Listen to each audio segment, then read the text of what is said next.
दोस्तों नमस्कार।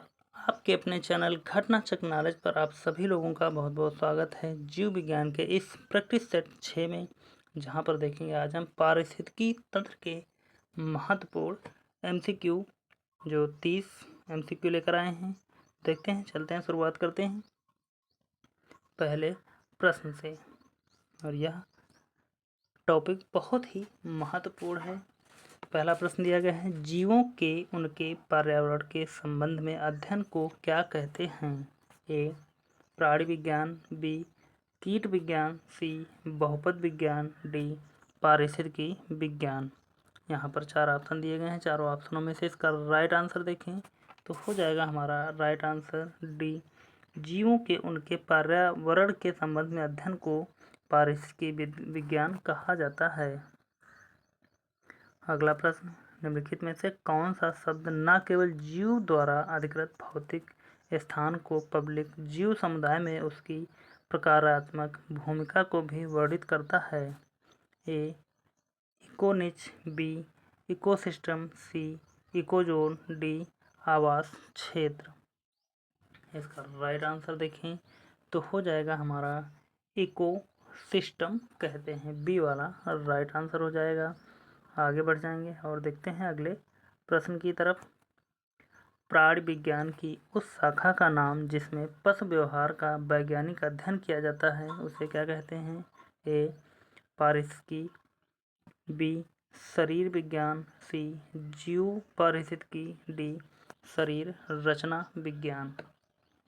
तो यहाँ पर क्वेश्चन कह रहा है कि प्राणी विज्ञान की उस शाखा का नाम जिसमें पशु व्यवहार का वैज्ञानिक अध्ययन किया जाता है। तो यहाँ पर पारिस्थितिकी नहीं होगा, शरीर विज्ञान भी नहीं होगा, जीव विज्ञान या जीव पारिस्थितिकी, शरीर विज्ञान, शरीर रचना विज्ञान। तो यहाँ पर यदि देखें हम तो प्राणी विज्ञान के अंदर एक शाखा होती है डी, उसमें ई वाला ऑप्शन जोड़ लेंगे हम, इथोलॉजी। तो यहाँ पर ई वाला ऑप्शन हो जाएगा। प्राणी विज्ञान की वह शाखा जिसमें पशु व्यवहार का वैज्ञानिक अध्ययन किया जाता है उसे इथोलॉजी कहते हैं। आगे बढ़ जाएंगे और देखते हैं अगला क्वेश्चन, खाद्य श्रृंखला में सबसे निचला स्तर किसका है? ए उपभोक्ता, बी दूसरा उपभोक्ता, सी उत्पादक, डी उपर्युक्त में से कोई नहीं। तो यहाँ पर इसका राइट आंसर देखें तो खाद्य श्रृंखला में सबसे निचला स्तर जो है वह हो जाएगा उत्पादक का। और यह इमेज के माध्यम से आप यहाँ पर देख सकते हैं, यानी कि जो यहाँ पर आप देख सकते हैं प्रोड्यूसर यानी कि उत्पादक। उसके बाद में कौन आएगा? इस घास को, यानी कि घास उत्पादक है, इसको खाएगा टिड्डा, इसको खाएगा मेढक, और मेढक को खाएगा सांप, सांप को खाएगा उल्लू या मोर कह सकते हैं। और यहाँ पर फिर से यह डीकम्पोज हो जाएंगे और डीकम्पोज होकर फिर से घास के रूप में उत्पन्न हो जाएंगे। तो यह सर्किल इसी तरीके का चलता रहता है।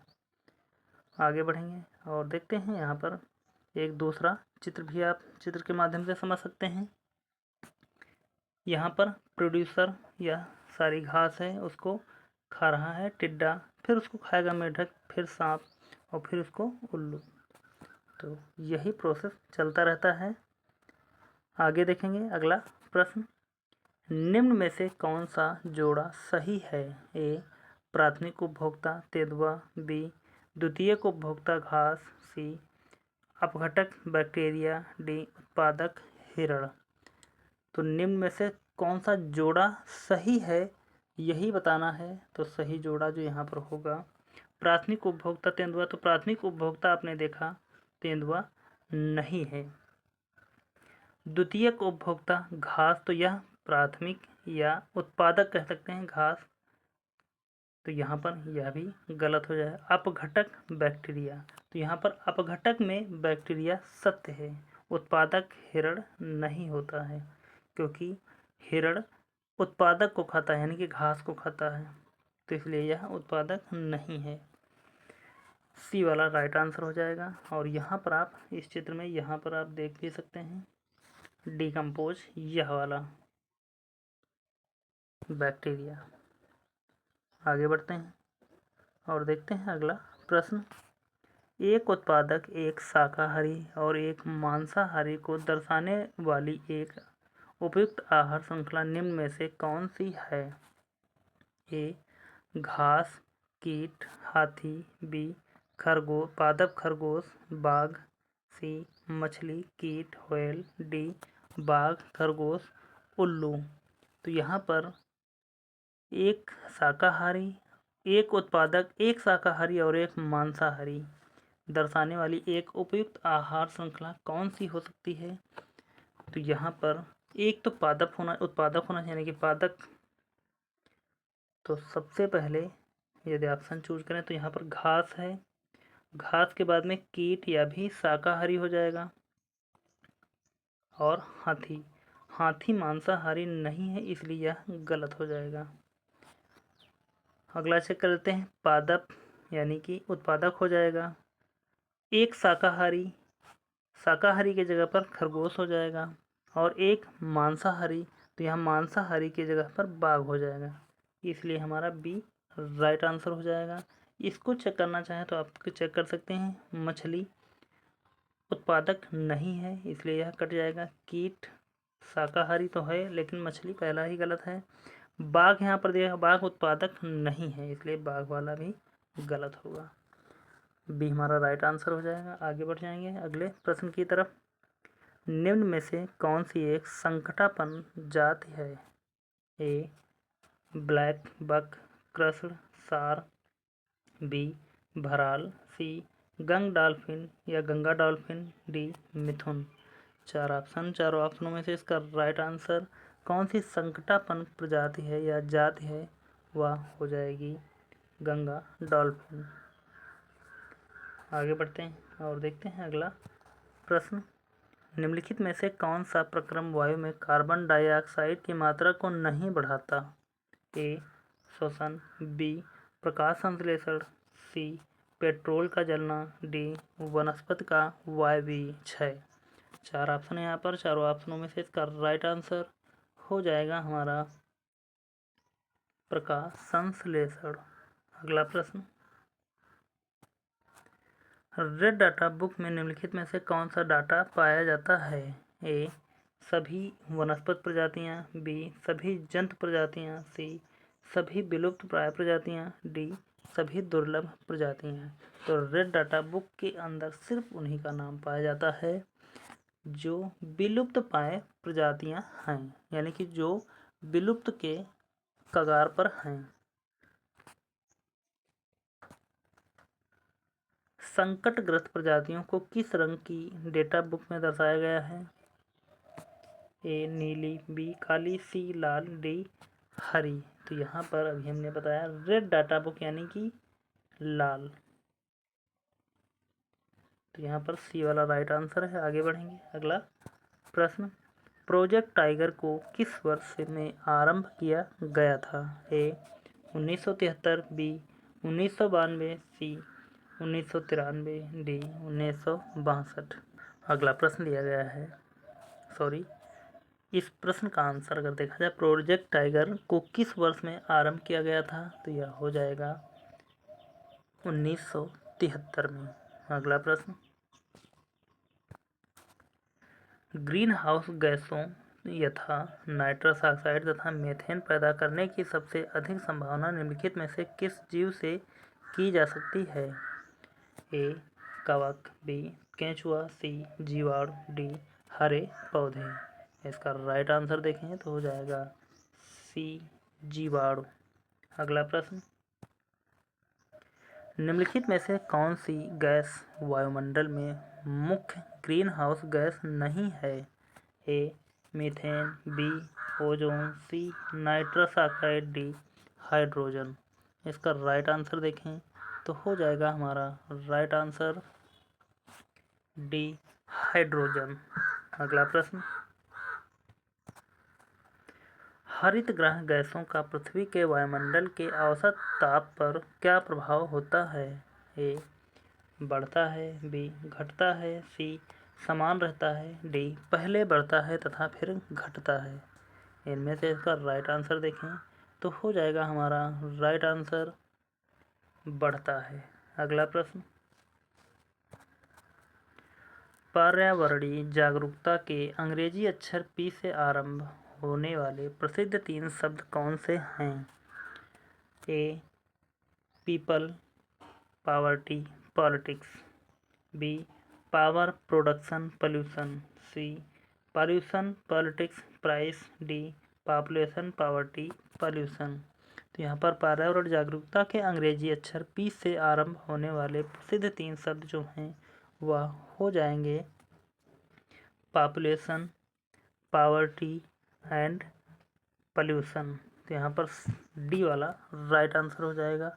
आगे बढ़ेंगे और देखते हैं अगला प्रश्न, ऊंट में जीनोमिक डीएनए अध्ययन हाल में कहाँ के वैज्ञानिकों ने पूरे किए हैं?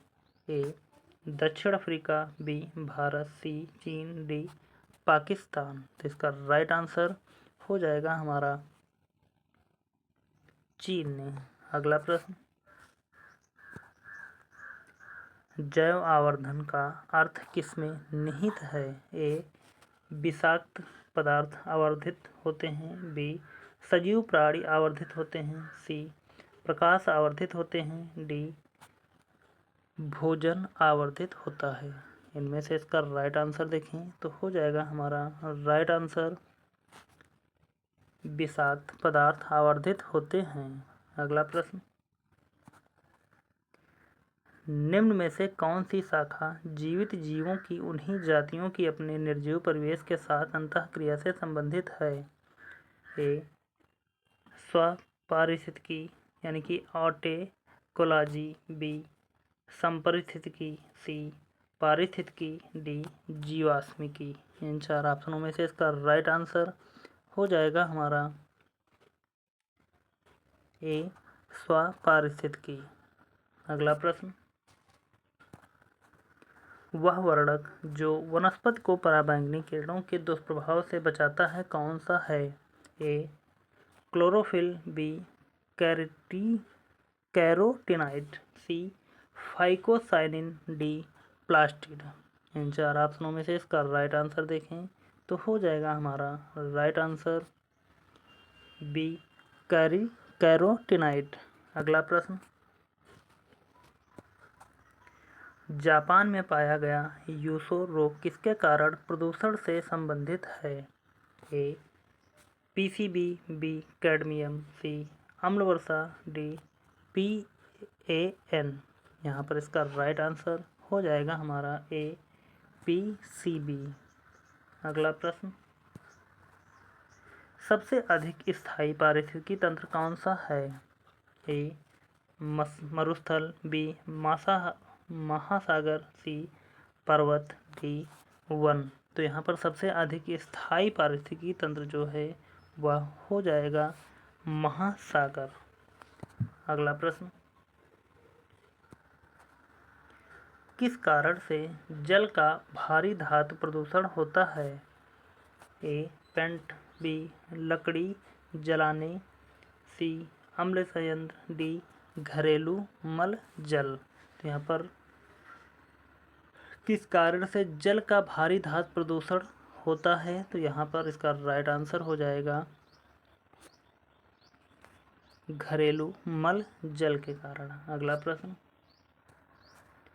जलीय जीवों के जीवित रहने के लिए अपेक्षित अनुकूलतम घुली हुई ऑक्सीजन का स्तर यानी कि mg प्रति लीटर में है? ए, 4 से 6। बी, 2 से 4। सी, 8 से 10। डी, 12 से 16। यहाँ पर इसका राइट आंसर देखें तो हो जाएगा हमारा राइट आंसर 4 से 6। अगला प्रश्न, एक कृत्रिम पारिस्थितिकी तंत्र निरूपित किया जाता है? ए, मत्स्य पालन टंकी द्वारा। बी, कृषि भूमि द्वारा। सी, चिड़ियाघर द्वारा। डी, जल जीवशाला द्वारा। यहाँ पर इसका राइट आंसर हो जाएगा डी जल जीवशाला द्वारा एक कृत्रिम पारिस्थितिकी तंत्र निरूपित किया जाता है। अगला प्रश्न, किस कारण से स्टोन कैंसर होता है? ए आम्ल वर्षा, बी विश्वव्यापी तापन, सी रेडियोधार्मिकता, डी जीवाणिक क्रिया। इसका राइट आंसर हो जाएगा आम्ल वर्षा, ए वाला राइट आंसर है। आगे बढ़ते हैं। अगला प्रश्न, मच्छरों के जैविक नियंत्रण के लिए निम्नलिखित में से किसका प्रयोग किया जाता है? ए डीडीटी, बी गम्बोसिया, सी तेल, डी बिलेप। इसका राइट आंसर हो जाएगा कि मच्छरों के जैविक नियंत्रण के लिए निम्नलिखित में से कौन सा किसका प्रयोग किया जाता है? तो यहाँ पर इसका राइट आंसर होगा गम्बोसिया मछली का। यह एक मछली है जो पानी में घुले हुए लार्वे को खा जाती है। जो मच्छरों का लार्वा होता है उसको खा जाती है। आगे बढ़ते हैं और देखते हैं अगला, जीवित कोशिका में रेडियोधर्मी तत्वों का पता किस तकनीक से लगाया जा सकता है? ए अपकेंद्रण, बी वर्णलेखी क्रोमैटोग्राफी, सी स्व-विकिरणी चित्रण ऑटो रेडियोग्राफी, डी उपर्युक्त सभी। तो यहाँ पर इसका राइट आंसर हो जाएगा हमारा सी स्व-विकिरणी चित्रण यानी कि ऑटो रेडियोग्राफी। जीवित कोशिका में रेडियोधर्मी तत्वों का पता इस तकनीक के द्वारा लगाया जा सकता है। तो यहाँ पर आज के सभी प्रश्न कंप्लीट होते हैं जो पारिस्थितिकी तंत्र से थे। और आपका शुरू से लेकर अंत तक इस क्लास को देखने के लिए बहुत बहुत धन्यवाद। उम्मीद करता हूँ कि आप सभी लोगों को यह क्लास अच्छी लगी होगी। और प्लीज़ सभी लोगों को यह क्लास यदि अच्छी लगी तो सभी लोग एक बार सेशन को लाइक करें, सब्सक्राइब करें, कमेंट करें और शेयर करें। और कमेंट में अपनी राय ज़रूर दें। आपको यह क्लास जैसी भी लगी आप वैसा कमेंट कर सकते हैं। तो चलते हैं, मिलते हैं अगली क्लास में। तब तक के लिए धन्यवाद। जय हिंद। आपका समय शुभ हो।